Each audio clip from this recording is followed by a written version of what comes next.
Hello student, इस video में हम देखेंगे क्लास 12 केमिस्ट्री चैप्टर 4 का रासायनिक बलगतिकी का नोट्स। कंप्लीट नोट्स है हिंदी मीडियम का, केमिकल काइनेटिक का। तो चलिए शुरू करते हैं। यहाँ पे है रासायनिक बलगतिकी का परिभाषा। यहाँ पे थोड़ा ध्यान देंगे, भौतिक रसायन यहाँ पे लिखेंगे,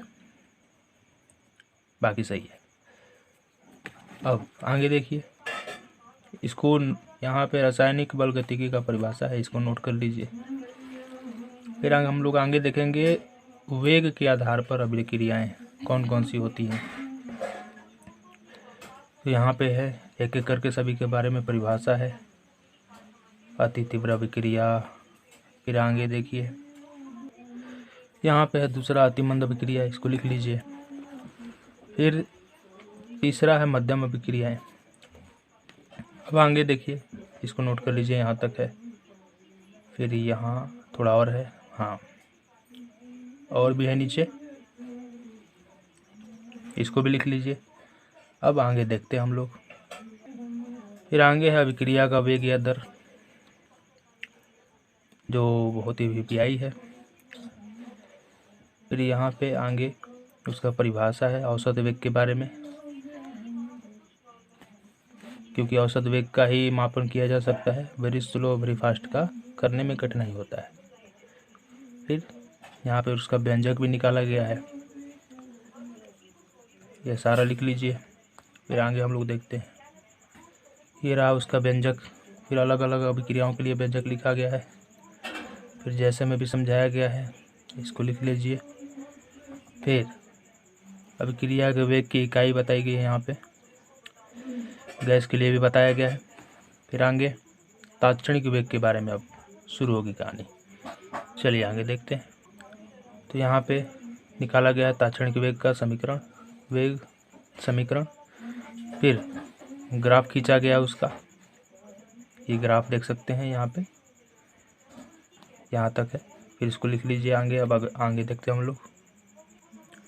फिर ये दूसरा ग्राफ है, पहला वाला ग्राफ अभिकारक का था, दूसरा वाला ये उत्पाद का है, इसको भी बना लीजिए।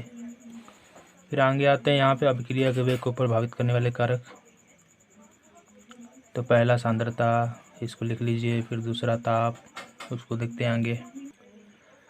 फिर यहाँ पे हम लोग देखेंगे तीसरा उत्प्रेरक, ये भी प्रभावित करता है। फिर आगे अगला यहाँ पे थोड़ा सा उसका उत्प्रेरक का ग्राफ दिखाया गया है। फिर आगे देखते हैं। फिर चौथा है अभिकारकों की प्रकृति, इसके बारे में लिख लीजिए। फिर हम लोग आगे देखेंगे, आगे है अभिकारक का पृष्ठीय क्षेत्रफल।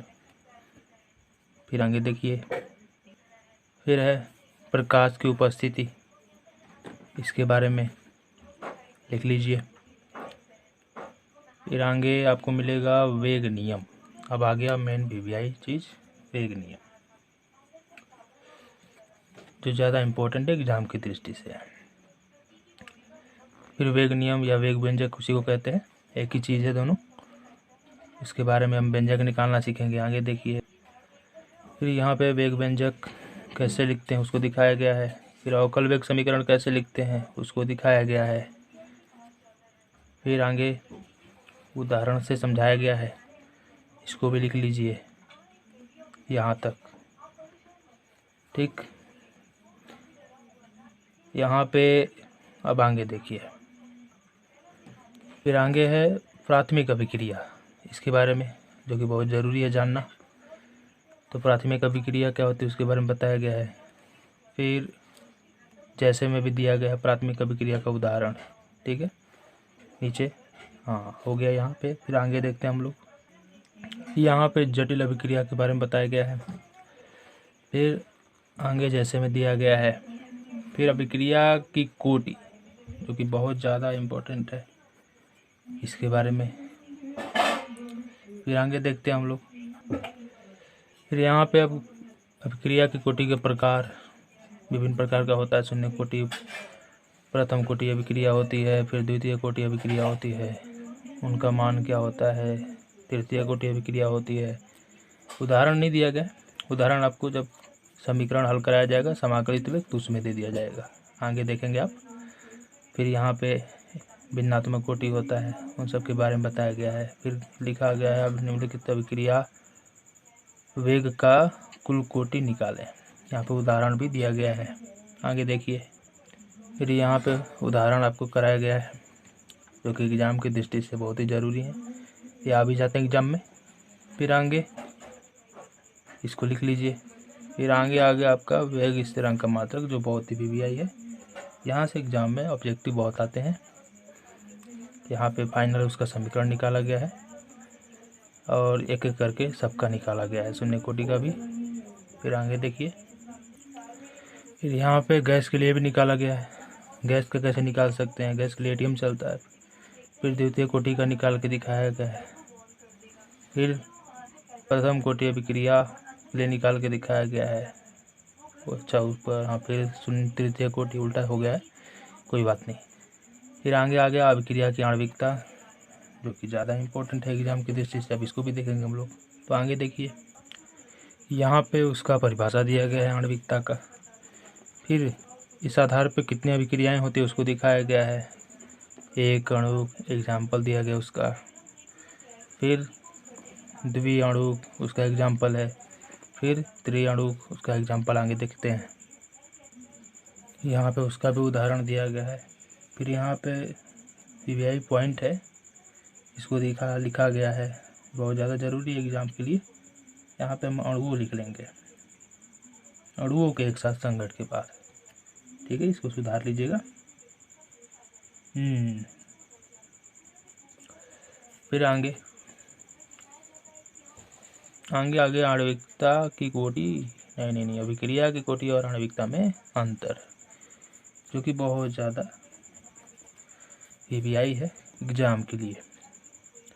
तो यहाँ पे उसका अंतर दे दिया गया है, इसे लिख लीजिए। फिर आगे देखते हैं हम लोग। आगे यहाँ पे आपको देखने को मिलेगा छद्म प्रथम कोटि की अभिक्रिया, जो एग्ज़ाम की दृष्टि से बहुत ही वीवीआई है। तो क्या है इसके बारे में आगे देख लेते हैं। तो यहाँ पे लिख लीजिए, ये हो गया छद्म कोटि अभिक्रिया के बारे में। फिर उसका उदाहरण से समझाया गया है यहाँ पे। फिर आगे और भी चीज़ दिखाया गया है, फिर दूसरा और भी एग्जाम्पल दिया गया है। फिर यहाँ पे कुछ विशेष पॉइंट्स बताए गए हैं, ये भी ध्यान दीजिएगा। फिर आगे देखते हैं। फिर यहाँ पे आ गया समाकलित वेग समीकरण, जो बहुत ज़्यादा एग्ज़ाम पॉइंट ऑफ व्यू बहुत इम्पोर्टेंट है। फिर यहाँ पे एक एक करके शून्य कोटि, द्वितीय कोटि, प्रथम कोटि, इसके बारे में देखेंगे, समाकलित वेग समीकरण। फिर यहाँ पे है, यहाँ पे बगल में ग्राफ भी बनाए गए हैं, इसको भी लिख लीजिएगा। फिर आगे देखिए, फिर यहाँ पे और है, इसको लिखिए, तब आ जाएगा आपका व्यंजक फाइनल व्यंजक आ गया। फिर ग्राफ यहाँ पे खींचा गया उसका, और फिर यहाँ पे शून्य कोटि अभिक्रिया की अर्धायु निकाली गई है। अर्धायु क्या होता है, तो जितने समय में अभिक्रिया 50% कंप्लीट हो जाती है। तो अगर टी हाफ हो जाएगा और जो अंतिम सांद्रता है शुरू का आधा हो जाएगा, रखेंगे तो आपको इतना आएगा व्यंजक। फिर अब हम लोग प्रथम कोटि अभिक्रिया का व्यंजक देखेंगे। फिर यहाँ पे प्रथम कोटि अभिक्रिया का व्यंजक समाकलित वेग व्यंजक है, इसको देख लीजिए। फिर यहाँ पे आगे ये रहा, और भी है, लिख लीजिए इसको। ये फाइनल व्यंजक सिद्ध हो गया। अब हम लोग आगे इस अर्धायु इसका देखेंगे। यहाँ पे फिर आ गया प्रथम कोटि अभिक्रिया का अर्धायु, इसको देख लीजिए। फिर यहाँ पे लिख लीजिए इसको। फिर लास्ट में ये रहा फाइनल व्यंजक। फिर यहाँ पे ग्राफ है। फिर आगे देखिए, फिर यहाँ पे है प्रथम कोटि अभिक्रिया का आयु काल। आयु काल क्या होता है, अर्धायु में 50% कंप्लीट होता है, आयु काल में 100% कंप्लीट हो जाता है। तो प्रथम कोटि के लिए बहुत ज़्यादा ज़रूरी, ध्यान देने योग्य है। देखिए 100% कंप्लीट करेंगे तो क्या होगा, 100% करेंगे यानी पूरा सांद्रता अंतिम 0 हो जाएगा, मान इनफिनाइट आ जाएगा, यानी कभी भी प्रथम कोटि की अभिक्रिया खत्म नहीं होती। यानी कंप्लीट 90.9% हो सकता है, लेकिन 100% कभी नहीं हो सकता। अब प्रथम कोटि अभिक्रिया का उदाहरण यहाँ पे दिया गया है। ठीक है, उदाहरण है क्योंकि एग्जाम के लिए बहुत ही अच्छे हैं, इसको देख लीजिए। आगे फिर यहाँ पे और भी एग्जाम्पल लिए गए हैं, देख लीजिए इनको। फिर आगे यहाँ पर भी है, लिख लीजिए इसको। फिर आ गया बहुत ही पीवीआई पॉइंट, आर्हेनियस समीकरण, इसको जानेंगे, आगे देखते हैं। यहाँ पे आर्हेनियस समीकरण के बारे में व्यंजक है, इसको लिख लीजिए। फिर उदाहरण से समझाया गया है। फिर यहाँ पे देख लीजिए, ये रहा। अब हम लोग आगे देखते हैं। फिर यहाँ पे आ गया सक्रियण ऊर्जा। सक्रियण ऊर्जा बहुत ही पीवीआई पॉइंट है। पहले परिभाषा देखेंगे, तो आर्हेनियस समीकरण से सक्रियण ऊर्जा की गणना देखेंगे। पहले यहाँ तक लिख लीजिए इसका परिभाषा, तब आगे देखते हैं।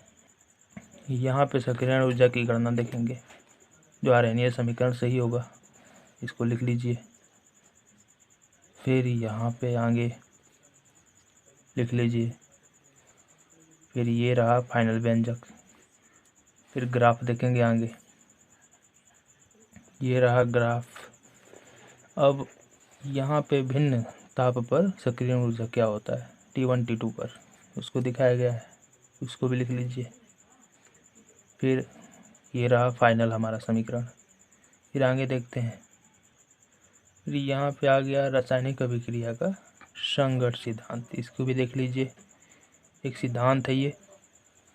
फिर यहाँ पे आ गया संगत आवृत्ति के बारे में, इसको भी लिख लीजिए। फिर आगे हम लोग देखते हैं।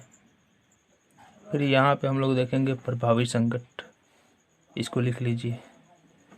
ये फिर यहाँ पे लास्ट होता है, ये यहाँ तक है। अब यहाँ से ये ख़त्म होता है नोट्स। अगले वीडियो में हम लोग देखेंगे अध्याय 5।